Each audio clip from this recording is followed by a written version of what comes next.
Oi gente, mais um vídeo aqui no Hilaria Canal e hoje eu trouxe uma resenha de livro pra vocês. É este livro aqui, o Toda a Verdade, uma história de Shaw, do autor David Baldacci. E antes de falar dele, vamos a uma rápida ficha técnica. O livro tem 308 páginas. Foi publicado pela primeira vez em 2008, mas só veio para o Brasil em 2011 através da editora Arqueiro, que inclusive publicou todos os outros livros do David Baldacci. Vale lembrar que a tradutora desse livro foi a Maria Clara de Biasi, porque o David Baldacci é norte-americano. Aqui no final o livro traz uma fotinho do David e um saiba mais sobre ele. Todos os livros dele transitam em dois gêneros, thriller e policial.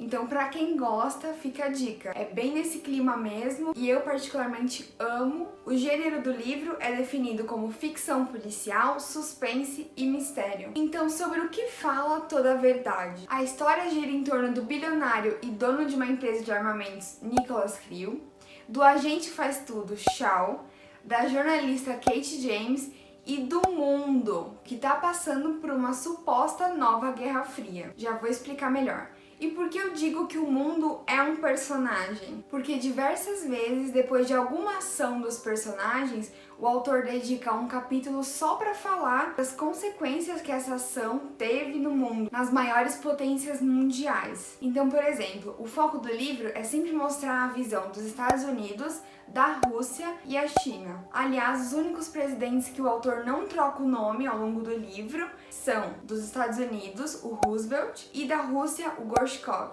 E por que eu falei que parece uma suposta nova Guerra Fria? O livro começa praticamente com uma bomba, e isso, lógico, com o objetivo de te prender à leitura. Nicholas Creel, um dos protagonistas, tá sentindo que a empresa dele de armamentos não tá ganhando tanto dinheiro, os contratos com os países não estão se renovando, porque simplesmente o mundo está em paz. Não há mais motivos para guerra e para uma nova corrida armamentista, que é o que tinha acontecido na Guerra Fria e em outras guerras, enfim. E ele, como um cara vaidoso e ambicioso, vê a necessidade de recriar o medo no mundo, para que a empresa dele volte a ganhar dinheiro e as pessoas corram para se armar de novo. E aí, qual a estratégia dele para isso acontecer? Eu vou até ler o prólogo com vocês, porque eu achei muito interessante essa conversa. Ela acontece entre o Creel, que é esse empresário, e o Dick Pender, que é a pessoa que ele contrata para criar esse medo aí. Dick, preciso de uma guerra.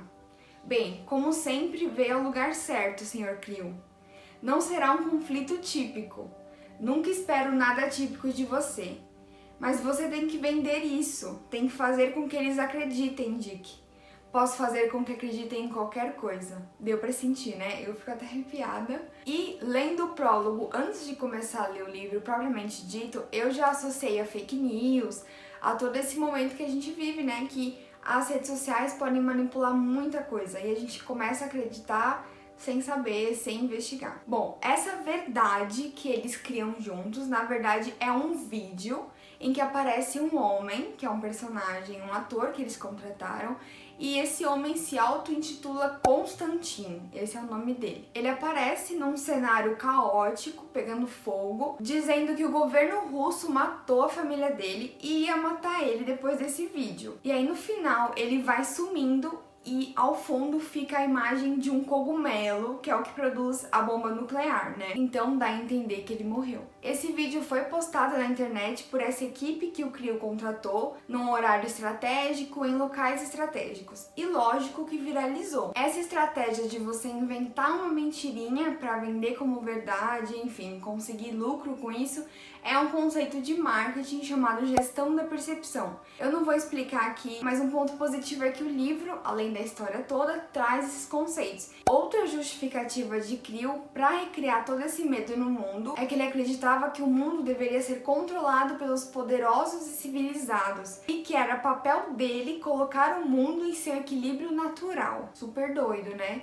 Mas ele é que acaba guiando toda a história do livro. Não só esse psicopata, mas também o agente Shaw, que eu falei lá no começo que ele é um faz-tudo, porque na verdade ele segue ordens do chefe dele, Frank, e basicamente ele mata pessoas ruins para manter também em equilíbrio. Então ele é quase igual, só que ele segue ordens e tem toda uma chantagem ali que faz ele se manter nesse emprego. Além disso, a jornalista Kate James é uma alcoólatra. Ela ganhou 2 Pulitzers, que é um dos maiores prêmios do jornalismo, e foi muito legal pra mim, como estudante de jornalismo, ver a trajetória dela como jornalista. Então, mostra o processo de apuração, que ela vai pra rua pra pegar a história, e também o processo de escrita. Então, muito legal. O narrador da história não é personagem, então a gente consegue ter uma visão mais ou menos igual de todos os envolvidos. Lógico, com alguns focos diferentes. E a história se desenvolve assim, a partir desses 3 personagens, que cada um tem o seu desdobramento. Cada personagem tem a sua árvore, que vai desdobrando em outros personagens,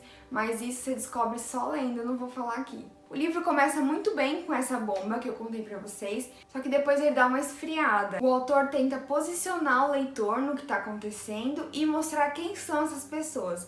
Então, durante muitas páginas, ele conta mais ou menos a história de vida do Nicholas Creel e do Shaw. Então acaba ficando uma leitura arrastada. Isso até a página 90. A partir da página 90, a gente começa a voltar no mesmo ritmo que começou, daquela coisa de investigação, de morte, enfim, não vou dar muito spoiler. Então eu confesso que até chegar nesse ponto, eu também arrastei a leitura. Eu quero e preciso destacar 2 trechos do livro para vocês. O primeiro é o que vai na capa, é essa frase aqui. Por que perder tempo descobrindo a verdade quando se pode facilmente criá-la? E o autor volta com ela uma página antes do prólogo. Ele vem com a frase e explica que o autor é anônimo, porque ele ainda não está preparado para falar sobre questões de verdade, o que te deixa mais curioso ainda. O outro trecho é uma conversa do Nicholas Creel com o Dick Pender, fica na página 203. Eu inclusive fiz muitas marcações aqui de frases que eu gostei, mas essa aqui eu acho muito legal de compartilhar com vocês. Checar, hoje em dia, quem se importa em checar alguma coisa? Tudo tem a ver com velocidade. Quem chega primeiro define a verdade. O Senhor sabe disso tão bem quanto qualquer um. Eu acho esse trecho, como eu falei no começo, tem tudo a ver com o momento que a gente vive atualmente, que é da internet, tudo é muito rápido, e se você não posta, se você não garante o furo, você fica pra trás. Outra coisa que é legal falar é que toda a verdade, que é o título do livro, se repete ao longo da história na fala de alguns personagens. Eu achei isso muito legal porque uniformiza e, sem querer, retoma a identidade do livro, né? Enfim, chegamos à parte de dizer se eu indico ou não esse livro. Eu indico, mas para aqueles que gostam desse gênero policial e thriller, que gostam de um suspense, de uma visão de política no geral, de uma trama bem construída. Enquanto eu li o livro, eu só pensava em quanto se parecia com a série The Blacklist. Eu não sei se você já assistiu, mas o ritmo é um pouco parecido nessa questão de investigação, de intrigas de governo, de pessoas de diferentes países, ambição e também muita correria. Então, se você gosta desse estilo, com certeza vai amar esse livro. Eu descobri que o livro tem uma continuação. Eu ainda não li, tô louca pra ler, e essa continuação se chama Livrai-nos do Mal. E na verdade não é bem uma continuação, porque ele não continua com todos os personagens. O autor dispensa alguns e continua principalmente com o Shaw. Se eu tivesse que dar uma classificação para esse livro, eu daria bom. E é isso, gente. Espero que vocês tenham gostado da resenha. Se vocês gostaram do livro, corram pra comprar e ler nessa quarentena. Ou se você estiver me assistindo em outro momento, vale a pena também. E é isso. Beijo e até a próxima. Tchau!